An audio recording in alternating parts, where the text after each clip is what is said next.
Hi everyone, स्वागत है आपका मेरे यूट्यूब चैनल में। आज हम डिस्कस करने वाले हैं एसक्यूएल। ठीक है, एसक्यूएल क्या होता है इसको समझते हैं। अपकमिंग लेक्चर में हम लोग एक डेटाबेस स्टार्ट करने वाले हैं, दैट इज माई एसक्यूएल। ठीक है, इस लेक्चर में हम लोग समझेंगे एसक्यूएल होता क्या है। ठीक है, चलिए इसको समझते हैं थोड़ा सा। तो एसक्यूएल मैंने यहाँ पे लिखा है definition. SQL stands for structure query language. ठीक है, ये एक क्वेरी लैंग्वेज है जो क्वेरी फायर करने के लिए यूज किया जाता है। ठीक है ना।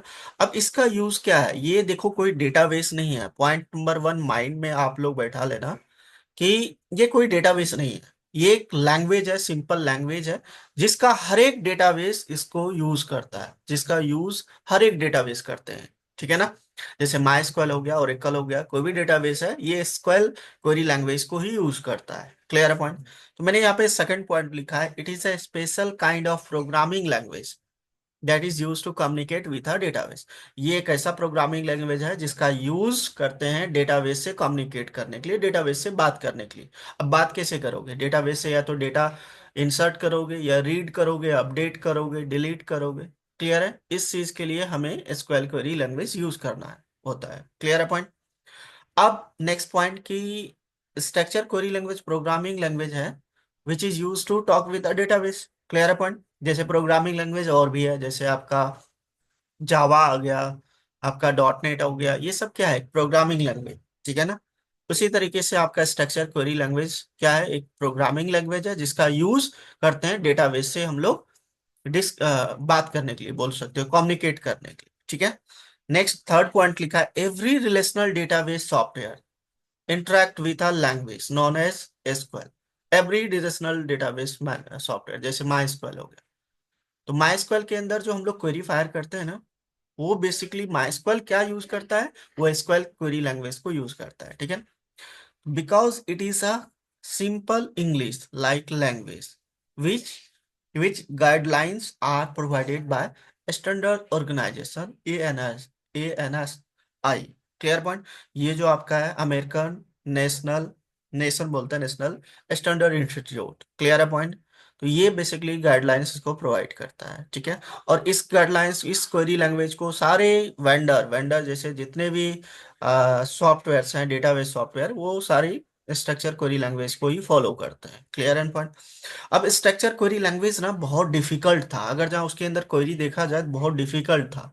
ठीक है ना? उस क्वेरी को राइट करना डिफिकल्ट था। तो उसको भी फर्दर सब फाइव सब बेसिकली लैंग्वेज में डिवाइड किया। ठीक है, तो ये चीजें मैंने पॉइंट लिखा है।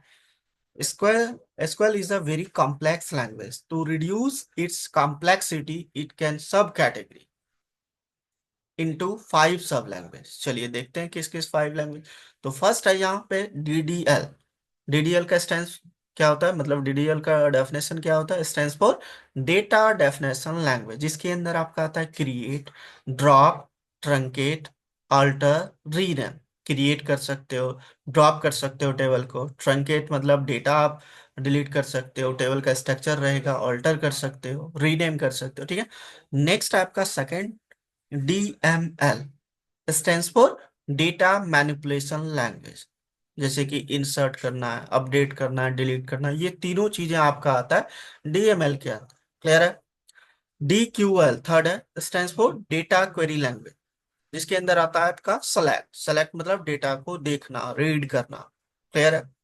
नेक्स्ट है आपका DCL stands for data control language, जिसमें ग्रांट और आपका रिवोक आता है। ग्रांट का मतलब क्या होता है, ग्रांट मतलब परमिशन देना, किसी यूजर को आपने परमिशन दिया कि आप डेटाबेस एक्सेस कर सकते हो, और फिर उस परमिशन को वापस भी लेना है तो उसके लिए रिवोक यूज होता है। ठीक है। नेक्स्ट होता है आपका TCL stands for transactional control language, जिसके अंदर कमिट आ जाता है, रोल बैक आ जाता है, सेव पॉइंट आ जाता है, roll back to save point. ठीक है, सेट ट्रांजेक्शन, ये सारी चीजें। क्लियर। तो ये सब फाइव सब बेसिकली लैंग्वेजेस है। जो स्क्वेल क्वेरी जो स्ट्रक्चर क्वेरी लैंग्वेज है, इसको फर्दर फाइव सब लैंग्वेज के अंदर डिवाइड किया गया है। क्लियर है पॉइंट ना। चलिए, अब नेक्स्ट समझते हैं कि डेटाबेस क्या होता है। हमने स्ट्रक्चर क्वेरी लैंग्वेज समझ ली, पहले डेटाबेस समझते हैं क्या होता है। तो मैंने यहाँ पे देखो एक पॉइंट लिखा है, यहाँ पे डेटा इज एन एप्लीकेशन और website is store in the database as a table where information is organize into row and columns. मतलब कि सपोज करो कि अगर जहाँ डेटा हम अनऑर्गेनाइज वे में स्टोर करते हैं, तो होगा क्या, देखो मैंने यहाँ पे एग्जाम्पल के तौर पे तो मैंने दो पिक लिया है। ये है अनऑर्गेनाइजेशन वे में बुक रखा हुआ है, ये ऑर्गेनाइजेशन बुक में वे में रखा हुआ है। तो अनऑर्गेनाइजेशन मतलब कि देखो आपको कोई भी बुक फाइंड करना है तो आपको बहुत डिफिकल्ट होगा कि इनमें कहाँ पे रखा हुआ है। वही चीजें अगर जहाँ मैं ये ऑर्गेनाइजेशन वे में देखूं, ऑर्गेनाइज्ड वे में, यहाँ पे देखो सिंपल आप इजिली फाइंड कर सकते हो कौन सा बुक कहाँ पे है। क्लियर है ना। तो ये जो फॉर्मेट है, ये बेसिकली बोल सकते हो आप डेटाबेस है। तो सिस्टमेटिक फॉर्मेट में डेटा को स्टोर कराना, रो एंड कॉलम के फॉर्मेट। सेकंड पॉइंट लिखा है मैंने, a database is an organized collection of data. Organized collection मतलब सिस्टमेटिक फॉर्मेट में रखना। ठीक है ना, जैसे ये वाली चीजें हैं। अगर जहाँ सपोज करो डेटा आपने सही तरीके से रखा है तो उसको इजिली फाइंड आउट कर सकते हैं हम लोग। ठीक है ना। अगर जहाँ अनऑर्गेनाइजेशन वे में है, सपोज करो एक ही टेबल के अंदर बहुत सारा डेटा रखा हुआ है, अब मुझे डेटा फाइंड करना होगा, तो उसमें डिफिकल्ट हो जाता है कि वो डेटा कहाँ पे है। Clear and point. तो जैसे ये बुक का मैंने एग्जांपल एक दे रखा है यहाँ पे, तो इस बुक में हम बुक फाइंड करेंगे, तो ये बुक मुझे सपोज करो इनमें से कहाँ पे है ये बुक, मुझे थोड़ा डिफिकल्ट हो जाएगा फाइंड करना। लेकिन इस फॉर्मेट्स में मैं कंप्लीटली इजिली फाइंड कर सकता हूँ। ठीक है ना। Clear point. तो वही चीजें लिखा है मैंने, that is stored and manage in a way that makes it easy to access, manipulate and update. Clear है पॉइंट। डन।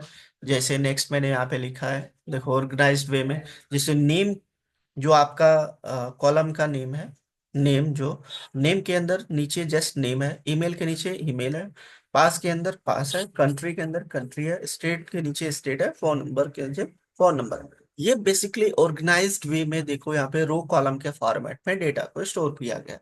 और इसको फाइंड करेंगे तो इजिली फाइंड आउट हो जाएगा। तो ये आपका डेटा बेसिकली डेटाबेस होता है। अब डेटाबेस जो होता है आपका, डेटा मतलब ये डेटा आता कहाँ से, किसी एप्लीकेशन से ही आएगा। Clear and point.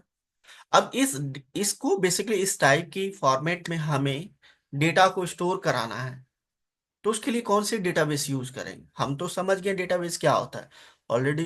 क्लियर है पॉइंट। तो ये चीजें मैंने यहाँ पे लिखा है, a database is an organize collection of data. कि डेटा का basically multiple different different data को अच्छे से मैनेज करना एक रो एंड कॉलम के फॉर्मेट। ठीक है, उसको हम लोग क्या बोलते हैं भाई, data. Clear and point. Done. Data कुछ भी हो सकता है, एम्प्लॉय का डेटा हो सकता है, स्टूडेंट का डेटा हो सकता है, बैंक में कस्टमर का डेटा हो सकता है, एनीथिंग। क्लियर है पॉइंट। ठीक है। तो इसको अच्छे से रखना, रखने के लिए हम लोग यूज करते हैं डेटाबेस। क्लियर है पॉइंट।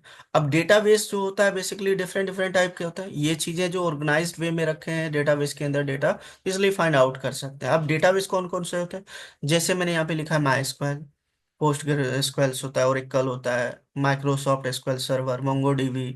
ठीक है, तो ये सारी जो डेटाबेस है, ये चीजें आपका बेसिकली स्ट्रक्चर क्वेरी लैंग्वेज को फॉलो करता है। देखो सब में एसक्यूएल लगा हुआ है, आप देख सकते हो यहाँ पे। ठीक है, इसमें भी लगा हुआ है, इसमें मतलब जितनी भी ये भी डेटाबेस है ना, सब स्ट्रक्चर क्वेरी लैंग्वेज का जो बेसिकली कॉन्सेप्ट होता है, उसी चीज को, उसी लैंग्वेज को सबको यूज करता है।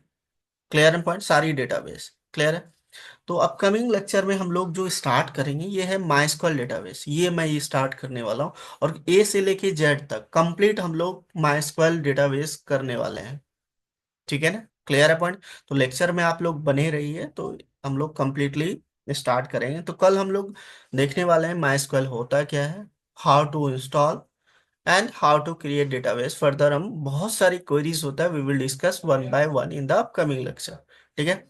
तो आज हमने डिस्कस किया एसक्यूएल क्या होता है, ठीक है ना, उसके बाद एसक्यूएल को कितने सब लैंग्वेज में डिवाइड किया है, डेटाबेस क्या होता है, और डेटाबेस कौन कौन से टाइप्स के डेटाबेस होते हैं, हम जो आगे अपकमिंग लेक्चर में कंप्लीट करेंगे, स्टार्ट करेंगे, that is my SQL database. ठीक है। तो आप लोग तब तक इतना कंप्लीट करो, मिलते हैं नेक्स्ट लेक्चर में। लाइक करो, कमेंट करो, शेयर करो, सब्सक्राइब करो यार। Thank you, bye bye.